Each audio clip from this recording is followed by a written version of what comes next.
திரு நித்யானந்தம், முதல்ல திரு விஜயை பயன்படுத்தி திராவிட கட்சிகளை பலவீனப்படுத்துறது, அப்புறம் திரு விஜயை பலவீனப்படுத்தி திரு அண்ணாமலை மூலமாக ஆட்சி பொறுப்புக்கு வருது. இது பாஜகவுடைய செயல் திட்டம்னு திமுக சந்தேகிக்குது.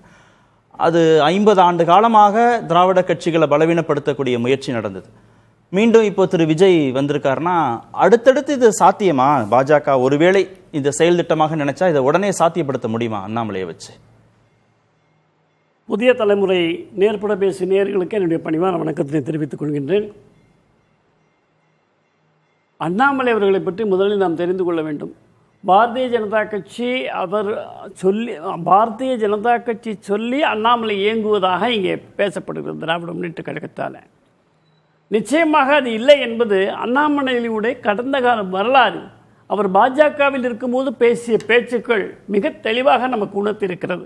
தலைமை பதவி கிடைக்காததனால் அவர் வெறுப்புற்று ராஜினாமா செய்தார் என்று இங்கே பேசப்பட்டது. தலைமை பதவி என்பது ஒரு வெங்காயம், அதை உரித்தால் ஒன்றும் இருக்காது. நான் இங்கு மேலாளர் வேலை, மேனேஜர் வேலை பார்ப்பதற்கு தயாராக இல்லை. திமுகவோ அண்ணா திமுக உடன் கூட்டணி இருப்பது என்னுடைய தலைமையிலே நடக்காத ஒன்று. இப்படியெல்லாம் பேசியவர் தான் அண்ணாமலை அவர்கள். இதை நாம் பின்னணியில் பார்க்கணும். இது பாஜகவில் இருக்கும்போதே பேசுனது, வெளியில் வந்து பேசுனது இல்லை. இரண்டாவது குற்றச்சாட்டு, அவர் ராஜினாமா செய்வதென்றால் இது என்ன அரசு வேலையா என்று கேட்கிறார்கள். இது அரசு வேலை இல்லை. இப்பொழுது நாம் ஒரு தனியார் நிறுவனத்தில் வேலை செய்து கொண்டிருக்கிறோம். நாம் அங்கே வேலையை விட்டு வெளியேறுகின்ற பொழுது அந்த தனியார் நிறுவனத்தில் இருக்கக்கூடிய அத்தனை பேரோடும் சொல்லிவிட்டு அந்த தனியார் நிறுவனத்தினுடைய மேலாளர்களோ அந்த முதலாளிகளோ அவர்களிடத்தில் ஆசி பெற்று நான் வருகிறேன், இந்த ஒத்துழைப்பை இத்தனை காலம் நீங்கள் வழங்கியதற்கு என்னுடைய நன்றி என்று சொல்வது இந்த நாட்டினுடைய பழக்கமாக இன்றைக்கும் இருந்து கொண்டிருக்கிறது. இல்லை, எந்த அரசியல் கட்சியில் இருந்த தலைவர்கள் நான் இன்னொரு கட்சிக்கு போகிறேன் அப்படின்னு 2-3 நாட்கள் காத்திருந்து அனுமதி வாங்கி சந்தித்து இன்முகத்தோடு விடைபெற்று வந்து இன்னொரு கட்சியில் சேர்றாங்க, இல்லை புதிய இயக்கம் தொடங்கியிருக்காங்க? இன்னொரு கட்சியில் புதிய இயக்கம் அப்படி ஏதாவது 3 நாட்களில் அல்ல, 3 மாதங்கள் பொறுத்திருந்தார்கள். ஏன் என்று சொன்னால் தேர்தல் நெருங்குகின்ற நேரத்தில் நீங்கள் பிரிந்து போனால் கட்சிக்கு பலவீனமாக ஏற்பட்டுவிடும். இத்தனை நாள் நீங்கள் இந்த கட்சிக்கு உழைத்திருக்கிறீர்கள், எனவே நீங்கள் பிரச்சாரத்தை மேற்கொள்ளுங்கள் என்று சொன்னது.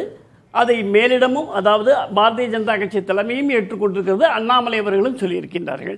எனவே அந்த கட்சிக்கு எந்த விதமான பங்கமும் ஏற்படுத்தாமல், பாதிப்பும் ஏற்படுத்தாமல் அந்த கட்சியை தேர்தல் வரை எடப்பாடி அவர்கள் தான் முதலமைச்சர் என்று மேலிடத்தில் சொல்லிக் கொடுத்ததை அப்படியே கிளிப்பிள்ளை போல தனக்கு ஒவ்வாமை இருந்தாலும் கூட அதை நீக்கி வைத்து கட்சிக்காக சின்சியராக ரொம்ப கட்சியினுடைய விசுவாசியாக இருந்து கொண்டு செயல்பட்டிருக்கின்றார்கள். அது அவருடைய குணாதிசயங்கள். இன்றைக்கு அரசியல்வாதிகள் மத்தியிலே காண முடியாது. ஏனென்றால் அவர் அரசியல்வாதியாக வரவில்லை, சிறந்த முறையிலே நிர்வாகத்திலே இருந்து கொண்டு வந்திருக்கிறார்கள். ஆனால் ரெண்டு பேருடைய செயல் திட்டத்தையும் பாஜக தான் வகுத்து கொடுக்குது. திரு விஜயுடைய செயல் திட்டமும் திரு அண்ணாமலையுடைய செயல் திட்டம் ரெண்டையுமே பாஜக தான் வகுத்து கொடுக்குது. 2 பேருக்குமே முதலாளி பாஜக தான் அப்படின்னு தான் திமுக விமர்சிக்கிறாங்க. இதை விட மோசமான ஒரு விமர்சனம் பார்க்க முடியாது. ஏன் என்று சொன்னால், ராஜ்யசபா தேர்தல் நடந்தது. ராஜ்யசபா தேர்தலில் நம்முடைய தமிழக வெற்றி கழகத்தினுடைய உறுப்பினர்கள் அத்தனை பேர் இருக்கிறார்கள், வெற்றி பெற்றிருக்கிறார்கள். அதிமுகவிலும் வருவதற்கான அனுபவம் உள்ளவர்கள் இருந்து கொண்டிருக்கிறார்கள். இருந்தும் கூட காங்கிரசிற்கு அந்த ராஜ்யசபாவை வழங்கியிருக்கிறார்கள் என்று சொன்னால் அதை பாஜக பார்த்து கொண்டு வாழாய் இருக்குமா? சும்மா இருக்குமா? பாஜகவினுடைய குழந்தையாக இருந்தால் அதை அனுமதிக்குமா? காங்கிரஸை கால் ஊன்ற எங்காவது மாநிலத்திலே அனுமதிக்கிறதா? எல்லோரோடும் ஒன்று சேருகிறார்கள், பல கட்சியோடு கூட்டணி வைக்கிறார்கள். எல்லோருமே காங்கிரஸை எதிர்ப்பவர்களாக இருக்க வேண்டும், காங்கிரஸ் இல்லா பாரதம் வேண்டும் என்று நினைக்கின்ற ஒரு கட்சி எப்படி விஜய் தன்னுடைய குழந்தையாக ஏற்றுக்கொள்வார்? விஜய் எப்படி அவர்களை எதிர்த்து காங்கிரஸ் உறுப்பினரை மட்டுமே ராஜ்யசபாவிலே தேர்ந்தெடுத்திருக்கிறார்? ஆனால் பாஜகவுடைய திட்டங்கள், பாஜகவுடைய கொள்கைகள் எல்லாத்தையும் செயல்படுத்துவதற்கு அவர் அனுமதிக்கிறாரு. அதை எதிர்த்து அவர் திமுக மாதிரி ரொம்ப வீரியமா பேசுறது இல்லைன்னு விமர்சனம் பண்றாங்க. திமுக மாதிரி பேசுவதை நாம் எப்பொழுதுமே விரும்பவில்லை. தேசிய எண்ணம் கொண்டவர்கள் விரும்ப மாட்டார்கள், தமிழக நலன் வேண்டுவோர் விரும்ப மாட்டார்கள். ஏன் என்று சொன்னால் அதற்கு சிறந்த உதாரணம் உங்களுக்கு சொல்ல வேண்டுமானால் எம்ஜிஆர் அவர்கள் முதலமைச்சராக இருந்த பொழுது எந்த காலத்திலும் மத்திய அரசோடு அவர் வேற்றுமை பாராட்டியதே கிடையாது. மத்திய அரசு கொடுக்கின்ற திட்டங்களை தமிழ் மக்கள் நலனுக்காக அதை வாங்கி கொண்டு செயல்படுத்தி இருக்கின்றார்கள். இல்ல நிதி வாங்குறது இல்ல, மாநில அரசுடைய கொள்கைன்னு தனித்துவமா இருக்கிற கொள்கைகள்ல சமரசம் செய்து கொள்ள மாட்டோம். துணைவேந்தர் நியமனத்துல தேடுதல் குழு அமைக்கிறாங்க, அதுல ஆளுநர் தரப்பு இல்ல யுஜிசி தரப்பு நாங்க இடம்பெற மாட்டோம் அப்படின்றதுல திமுக உறுதியா இருந்தாங்க. இப்ப அந்த பிரதிநிதி யுஜிசி பிரதிநிதி இப்ப உள்ள வந்துட்டாரு, புதிய கல்விக் கொள்கை வருவதற்கு இது வழிவகுக்கும் அப்படின்னு விமர்சிக்கிறாங்கல்ல. திமுக வேந்தராக கூட நாங்கள் தான் நியமித்துக் கொள்வோம், கவர்னர் இருக்கக்கூடாது என்று சொல்லக்கூடிய அளவிற்கு போனவர்கள் தான். இப்படி பேசுவது என்பது புதிதான ஒன்றல்ல. திமுக தோல்வியிலே எதையெல்லாம் சொல்ல வேண்டுமோ அத்தனையும் சொல்லிக் கொண்டிருக்கிறது. அண்ணாமலை அவர்கள் கட்சி துவங்கி, அதாவது ஒரு இயக்கம் துவங்கி இருக்கின்றார்கள், தன்னார்வ தொண்டு இயக்கம்.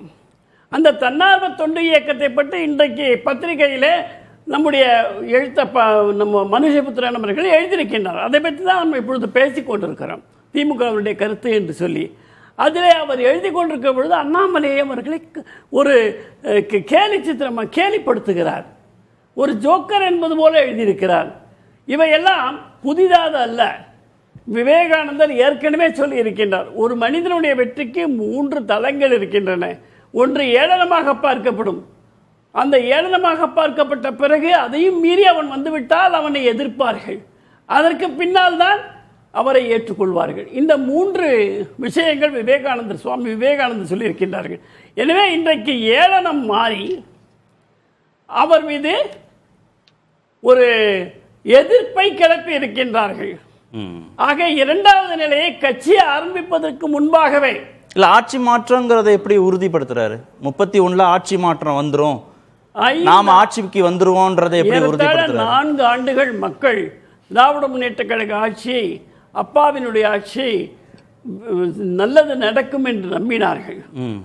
அது நடக்கவில்லை. வாக்குறுதிகள் எதையுமே நிறைவேற்றவில்லை. வேண்டுமென்றே நாம் விளம்பரப்படுத்தலாம், விளம்பர ஆட்சியாக அது அமைந்தது. எனவேதான் மக்கள் வெறுத்து போயிருந்த நேரத்தில் விஜய் அவர்களும் வாக்குறுதி கொடுத்திருக்கிறார்கள். இப்பொழுது இதை அவர் நிறைவேற்ற முடியவில்லை என்று சொன்னால் அவருக்கும் இதே நிலை தான் ஏற்படும். ஒரு 60 ஆண்டுகளாக இருக்கக்கூடிய ஒரு கட்சி 5 ஆண்டுகள் தாக்கு பிடிக்க முடியவில்லை என்று சொன்னால் 3 ஆண்டுகளுக்குள்ளாக வந்த ஒரு கட்சி, அனுபவம் இல்லாத இளைஞர்களை வைத்துக்கொண்டு அமைச்சரவையில் இருந்தாலும் கூட அவர்களுக்கு சரியான அரசியல் படுத்துதலை அவர் மேற்கொள்ளாமல் அவர்கள் வாய்க்கு வந்ததெல்லாம் பேசுகிறார்கள். அமைச்சர்களை போல எவருமே பேசுவது கிடையாது. எனவே அவர்களுடைய துறையை விட்டு மற்ற துறையில எல்லாம் நுழைகிறார்கள். இந்த ஒரு சாதாரண ஒரு கட்டுப்பாடு கூட அவர்களிடத்தில் இல்லை. அதை சொல்லிக் கொடுக்கக்கூடிய நிலையிலே விஜய் அவர்களும் இல்லை. விஜய் அவர்கள் எதையும் எதிர்த்து பேசவில்லை என்று கூட இங்கே சொன்னார்கள். பாஜக எதிர்த்து பேசலன்னு சொன்னாங்க. அவர் யாரை எதிர்த்து பேசியிருக்கிறார்? விஜய் எப்பொழுது பேசியிருக்கிறார்? சட்டமன்றத்தில் கேள்விகள் கேட்ட பிறகு அது ஒரு நாள் வீட்டிற்கு சென்று அடுத்த நாள் தான் அதற்கெல்லாம் விடை கொடுத்திருக்கின்றார்கள். பொதுக்கூட்டம் நடத்திய போது கூட ஒரு ஸ்கிரிப்ட் எழுதப்பட்டு அதை வைத்துக்கொண்டு அதன் அடிப்படையில் தன்னுடைய மாடுலேஷன், ஒரு சினிமாவினுடைய குரல் ஏற்றத்தாழ்வு, அந்த வசீகரம், இவற்றையெல்லாம் பயன்படுத்தி அவர்கள் மக்களை கவர்கிறார்கள். இந்த கவர்ச்சி எத்தனை நாளுக்கு செல்லும்? இந்த கவர்ச்சி மக்களுடைய தேவைகள் கிடைக்காத பொழுது என்ன ஆகும்? சரி, பேசுவோம். அது அண்ணாமலையை நோக்கி வரும்ன்றீங்க. அண்ணாமலையை நோக்கி வேறு வழி இல்லை என்று சொன்னால் அந்த நேரத்தில் வேற யாராவது வந்தாங்க என்ன பண்ணுவீங்க? பேசும். அண்ணாமலை அதற்கான முயற்சிகளை செய்து கொண்டிருக்கிறார்கள். அவர் ஒரு மேலாளராக செயல்பட முடியாது என்று சொல்லி தொண்டு நிறுவனமாக இன்றைக்கு எந்த அரசியல் கட்சியும் போதைக்கு எதிரான 1 மாத கால திட்டம் அறிவித்தது கிடையாது. புதிய அணுகுமுறை, ஒரு புதிய தலைமையை